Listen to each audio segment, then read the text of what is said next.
Bree Slade, and I'm here within the doghouse again. I want to talk to you about table scraps.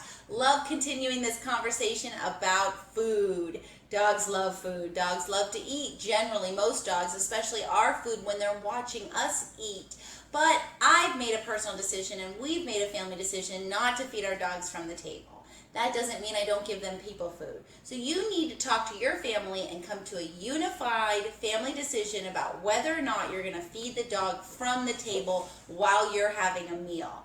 I find that if we don't feed them from the table, they go and lay down. They leave us alone. If I have company, it's so much more relaxing. I hate a dog drooling beside me at the table when I'm trying to eat my meal, so I wouldn't want anyone coming to my house to have to deal with my dogs drooling and staring at them. Even though I love great dog attention, that doesn't mean I don't feed my dogs people food. I like feeding my dogs people food.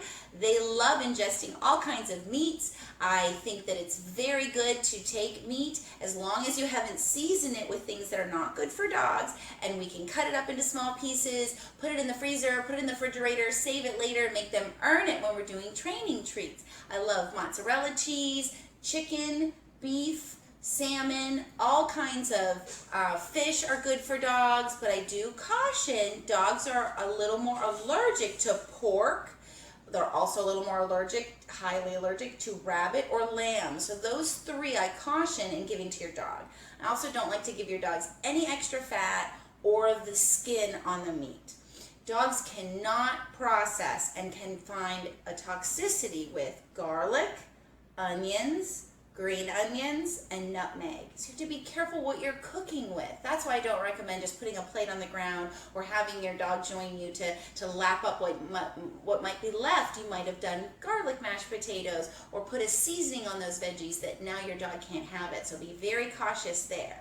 We don't want to cause a pancreatitis. A higher fat food can cause a pancreatitis. So sometimes pork is related to pancreatitis because of all that extra fat. So we don't want that. So words of caution, and just make sure that your dog is ingesting things that are healthy for them. Watching their fat intake is so important. Everybody on the family being on the same page is super, super important. Your dogs love veggies, so at the end of your meal, if you have some veggies left that haven't been seasoned with any garlic or onions or nutmeg, feel free to share those with your dogs, but I always recommend doing it away from the table. Tomorrow, we're going to continue this conversation, and we're going to talk about bones, but it's a product review of bones, so bones that you can purchase. We're going to talk about using your own bones that you've used to cook for your meal on another video. But tomorrow is product review bones, which ones you should purchase, which ones you shouldn't purchase, what's good for your money, and let's spoil that dog a little bit. So thank you so much for following along with me today. This is Bree Slade within the Doghouse. I look forward to seeing you again tomorrow. You take care and have a wonderful day.